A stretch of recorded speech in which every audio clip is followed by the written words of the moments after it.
Welcome to Living the Smarter Science of Slim, where we provide a scientifically proven lifestyle for long-term health and fat loss by eating more and exercising less, but smarter. Eat smarter, exercise smarter, live better. I am so ready for that. Hey everybody, this is Carrie Brown and Jonathan Bailor. Woo! How are you? I am doing great because we are in a red room. Red room. It's pretty energizing. It is. I've never been in a room before. Literally, the walls in this room are stop sign red. And the chairs are. They're more red. of a typical red. This is, I'm talking, it is, it's energizing. Yeah. There's got to be some research on that. Listeners, if you are aware of research on the impact of Red room walls. color, that would be a fascinating thing to learn about. The smarter science Of color. Of painting. So, What are we talking about? We're speaking about all sorts of wonderful topics today, and I'm going to speak in Old English. Thou shalt respect my... Anyway. Oh, good grief. So, I had to get a little silly here, Carrie, because the first question for today's podcast is actually something that I get a little fired up about. So I wanted to start a little lighter, because this is one of those things where I think... Am I going to have to reel you in? Carrie, you're going to have to reel me in, because this is one of those myths that I actually think really causes people a lot of frustration and unnecessary suffering and complexity, and it's just not founded in anything. And we're about minimizing suffering here at the Smarter Science of Slim. Yes, we are. So anytime anyone tells us to do anything that doesn't actually help us and causes us to suffer... We ain't going to do it. So I bet you are wondering, what is this? What is it, Jonathan? Nefarious What is it? Tell myth. us. We're waiting with bated breath. Carrie, don't eat anything after 6 p.m. But starvation is bad for you. So My mate Jonathan told me that. So don't eat anything after 6 p.m. So, okay. I'm actually pulling on my ears right now, because He actually is pulling on his ears. so many reasons this is wrong. So let's start from... If I couldn't eat after 6 p.m., I would never eat dinner. Exactly. Ever. And it's okay. So a couple things, just from maybe most common sense. No, this is in no order. So let's just do an example. Let's say you're going to eat this is just an example. You're going to eat 3 600-calorie meals in a day. Okay. Let's say, you're a more petite female, you're not particularly active, so 1,800 calories, generally speaking, is all the energy you need to feel great, to feel full all throughout the day, and you would if you're getting that from sane sources. And you want to do that in 3 meals, all of which that are sane, all of which that contain 600 calories. If you eat all 3 meals before 6 p.m., and they're all sane, and they all contain 600 calories, how much food have you eaten? 1,800 calories was. Okay. What if you ate them after 6 p.m.? How much food have you eaten? Ding, ding, ding, 1,800 calories. So there's it's the red walls. I got all excited. And folks might be saying, well, isn't the reason that we're told not to eat, in this example, let's say you were to eat 3 meals after 6 p.m. and eat 1,800 calories after 6 p.m.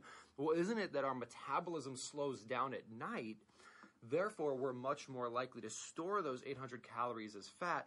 Well, yes, but if you ate those 1,800 calories after 6 p.m., you didn't eat them before 6 p.m. So, for example, if you were to look at that on a 48-hour scale, there's just as much time for your metabolism to burn those calories regardless of when you eat them, right? Because if you ate them all at night and then you weren't eating during the day, well, your metabolism isn't slowing down like it does when you sleep during the day. And if you aren't taking calories in, it would just be burning the calories you temporarily stored from the last night. Right.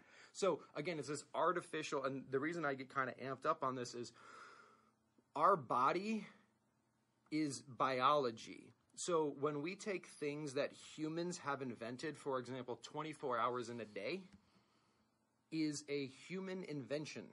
The body does not care about 24 hours in a day. Like, our body clock actually varies with age. And if we were to correlate when to eat with anything, it would be much more meaningful to say maybe correlate it with whether it's light or dark outside. But even that becomes a little weird because in some areas, aka Alaska, it's dark for months at a time. And then daylight for months at a time. For months at a time. So, again, not looking outside of our body to another person or a human constructed system, not looking to chronology or math, but rather looking to biology. When should we eat? When we're hungry. It's like it doesn't have to be so complex. Breathe. Bailor, breathe. So if you're, for example, like me, I am not hungry in the morning. I get very hungry at about noon, and then I am not hungry until about 8 p.m., and then I'm famished. So I could create some artificial system in which my body is probably hungry at those times for a reason. And who am I to try to outsmart it? As long as I'm eating sane food, eat when you're hungry, and eat until you're not. And if anyone tells you, well, don't eat after 6 p.m. because you're more likely to store it as fat, ask them to think about it in terms of a 2-day time period instead of a 1-day time period, and their brain will explode because it just falls down. Make sense? Yeah, it makes sense to me because I eat at 9 o'clock every night. So, anyway, that's my soapbox. On to another topic, and this has to do with last week's show. We got some questions, Carrie. I mentioned that there's 2 primary flavors of Sanity, a sweeter Sanity where you focus a little bit more on fruits, potentially a little bit more starchy vegetables, and then there is a more savory Sanity where instead of doing that, you focus a little bit more on your whole food fats. And I said that I prefer the whole food fat route because I also then get to experience sweetness because there are calorie-free or very, very low calorie ways, not because we're afraid of calories, but we don't need excessive calories, to enjoy the taste of sweet while also enjoying the taste of fat, while it's very difficult to enjoy the taste of fat through anything other than fat. Right. Right? Like there is no such thing as stevia for fat. Right. There is no herb that makes something taste fatter. Right. But there is an herb that makes things taste sweeter. For people in England, he means herb. So the thing here, folks, is remember when we talk about Sanity, and Carrie covered this very well in last week's podcast when she talks about her sane treats.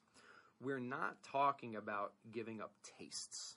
Right. Like you do not have to give up the taste of sweet for the rest of your life. There's always sane ways to enjoy sweetness. And you don't have to give up the taste of fat at all. It's very healthy for you. And you don't have to give up the umami or meaty taste. And you also don't have to give up salt and the salty taste. We've got a way of eating here that enables us to enjoy all tastes. All we're asking you to do is change where you get those tastes from. And that's why it works. Because any way of eating that asks you to deprive yourself for the rest of your life, regardless of its efficacy, is not enjoyable. And we're about efficacy and we're about enjoyability. We do not want you to feel deprived, and there's absolutely no reason why you should feel deprived.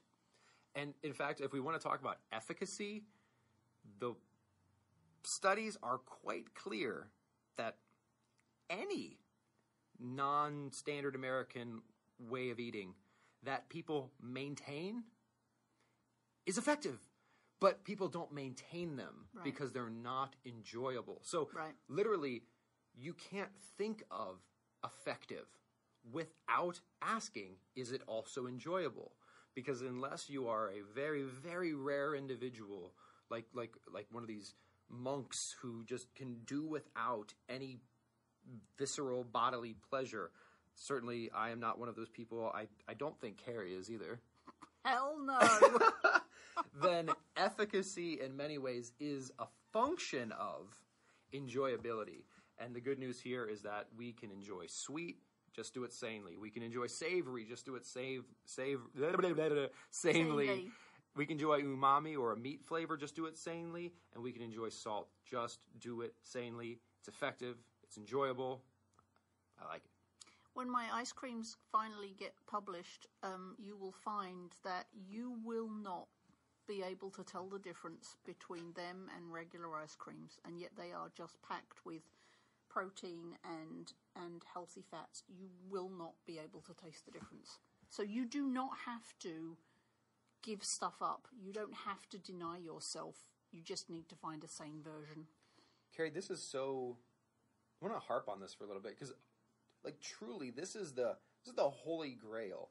You find, and it's not too good to be true because we as humans are designed to enjoy food. That sounds stupid, but so many of the things we think we have to eat nowadays are not food.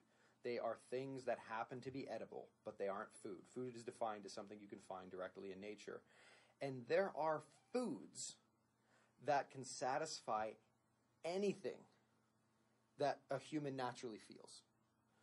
We just have to get back to that, and we need people like Carrie, because God knows I'm not a chef. I can't come up with those concoctions.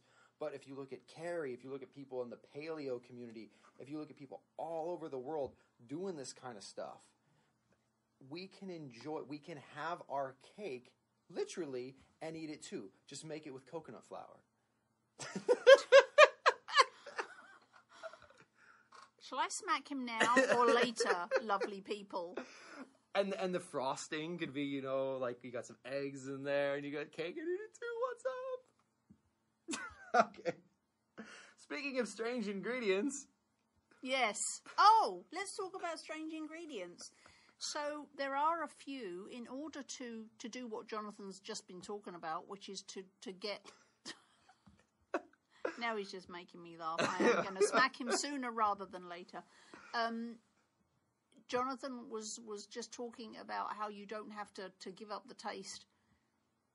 That does require some, what may possibly be to start out with, strange ingredients, because we make baked goods, but we don't use flour. And in fact, we don't use any grains at all. So there's going to be some things which you're not familiar with. Some atypical ingredients. Some atypical ingredients, such as almond flour or almond meal, chia seeds. A lot of my baked goods have chia seeds in them. Cocoa powder, obviously most people are familiar with cocoa powder, but maybe not in its raw, unnatural state. Cocoa nibs is something that I like to use instead of chocolate chips. And I just like to say nibs. Nibs. I want to get a Boston Retriever, a Boston Terrier. Those are cute little dogs. I want to name him Nibs. I think that was such a cute name for a little dog. Come here, Nibs. Okay, sorry, go ahead. Heaven help me. Coconut milk, coconut cream, coconut... There's all sorts of different things going on there. There's coconut milk that is just, so thick you can't shake it out the can. There's coconut milk in cartons. Coconut oil.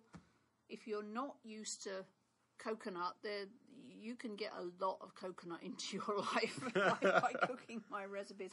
For the most part, none of them taste of coconut if you're not a coconut lover like I never used to be. Guar gum.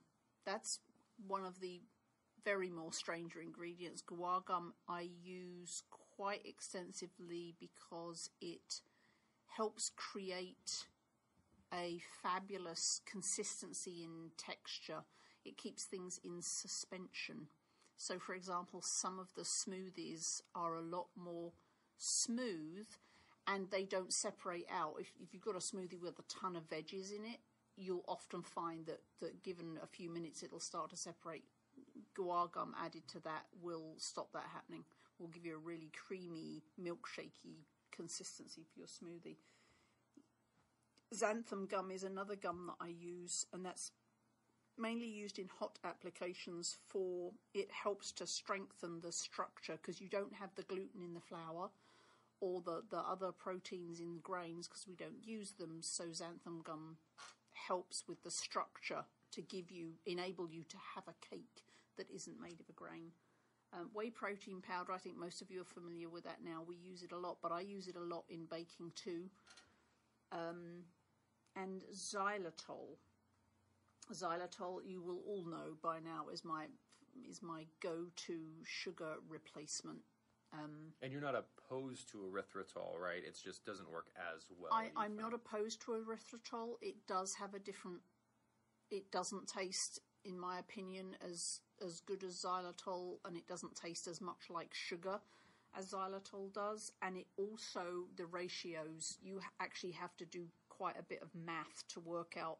If it's in a baked good, you have to do quite a bit of math to work out how much to use. And it doesn't perform the same as xylitol. But I'm not against it. Okay. I just personally don't use it. Cool. Some people find that they prefer erythritol, which is absolutely fine. And Carrie, if I understand correctly, this list, listeners, hopefully you're not just scrambling to write it down, because it is up on Carrie's blog, as well as these descriptions and why they matter. And it's actually, I called the post, what are those strange ingredients and where do I get them? So type in Carrie Brown and strange into your search engine and you'll get a million hits, one of which will be this blog post. Yeah, so what are those strange ingredients and where do I get them? And it'll give you a rundown on the most of the stranger things that you may not have in your cupboard that you will want to become pantry staples for you. And before you start doing all this funky SANE baking, which I hope you will, because that will fill the void. If you have a baking void in your life, that will fill it. And here's what makes me so happy about this, folks, is that oftentimes when we find an approach that's effective, you'll notice that things just kind of fall into place, almost fortuitously. Like if you've been lucky enough to find, for example, just a great friend or a great partner, it's like stuff just clicks and it works and you kind of don't know how or why. It just like the stars are aligned. And the reason I'm saying this is, for example, Carrie brought up Guar Gum. And one of the most exciting areas of research in the homeostatic regulation of weight, or the set point, or the system underlying weight gain and metabolic health that automatically counts calories for us, assuming that we're healthy, a big component of that is our gut bacteria. Our stomach is actually like our second brain. It controls a lot, because in many ways our brain is how we interact with the external world, sights and sounds and things like that. But also our stomach is how we interact with the external world, because we take things from the external world and we literally put them into our body through our stomach. Point being is a lot of this research is showing that the type of bacteria in our stomach is very indicative of our overall health and our metabolic health. What I mean there is that obese individuals, metabolically dysfunctional individuals, consistently have a consistent and different set of gut bacteria than thin or naturally thin people, which shows us maybe those are some of the causal agents involved. And one of the ways to make your gut bacteria be more like the gut bacteria of a naturally thin person are to eat substances called prebiotics, or things that end up fermenting in part of your digestive tract. And if you look at the research, one of the key ingredients they use to cause this set point lowering behavior in studies is Guar Gum. Really? Yes. Wow. Isn't that crazy? And these are animal studies, like rat and mice studies, but a lot of these studies are not possible to be done on humans. But if you look at the list, there's garlic, there's onions, there's Jerusalem artichokes, but on that list is Guar Gum. Oh, we love Guar Gum. We love Guar Gum. So who knows? Guar Gum, not only does it make things delicious and more filling, but it may just lower your set point. That does not mean eat a pound bag of Guar Gum. Don't, because if you do, because if you've probably done this at home, when you've been slinging it around your kitchen, you get that stuff wet and you got a big old mess. And also you'll find out if you start doubling the amounts of Guar Gum in my recipes or stuff like that, you'll soon find out that you won't want to do that because the gum can And we know the logic. If some is good, more is better is not true. I mean, just look at exercise, right? So it's just a beautiful example of when you stumble upon something that's right, it won't be hard continuously. It won't be a struggle. This has been my observation throughout life. When it's right, stuff like this, like Guar Gum, contributes to lowering your set point, and it's required to create SANE baked goods. What? That's glorious. Like, that just works out. That is glorious. That's kind of boggling my mind right now that you said that, because you've never mentioned that to me, and I just. Yeah, well, there's really been very recent research in this area, so it's pretty cool. And then just some other examples of that. So coconut, right? Like, we love coconut, love coconut, and coconut is another. The fiber in coconut is so wonderfully good for you, and the fat found in coconut, these medium chain triglycerides, again, these play a critical role in metabolic healing, and they're a bit like omega-3 fats in the sense that unless you go out of your way, you ain't really ever going to eat them. Like, they're not just everywhere. There's basically a handful of foods that have them in significant amounts, and the food that contains this, what is best characterized as a therapeutic fat when it comes to metabolic healing, is coconut. Like, there's a small list of foods, and one of them is one of the key components of our lifestyle, and it's just cool that works out. Yeah, it's just reminded me that I had a delivery of 3 cases of coconut milk today, and it's at my desk, so you can carry that to the car for me after. And just one disclaimer around coconuts, because I hate to say this, because I love me some Costco. We're at Costco, and Costco got on the coconut bandwagon, and they have this bag of shredded, in quotations, coconut. Flip it over. Sugar. Be like, we're talking coconut. Just coconut, not coconut with sugar, blah, blah, blah. So chocolate-covered coconut. If you're in America, Bob's Red Mill brand does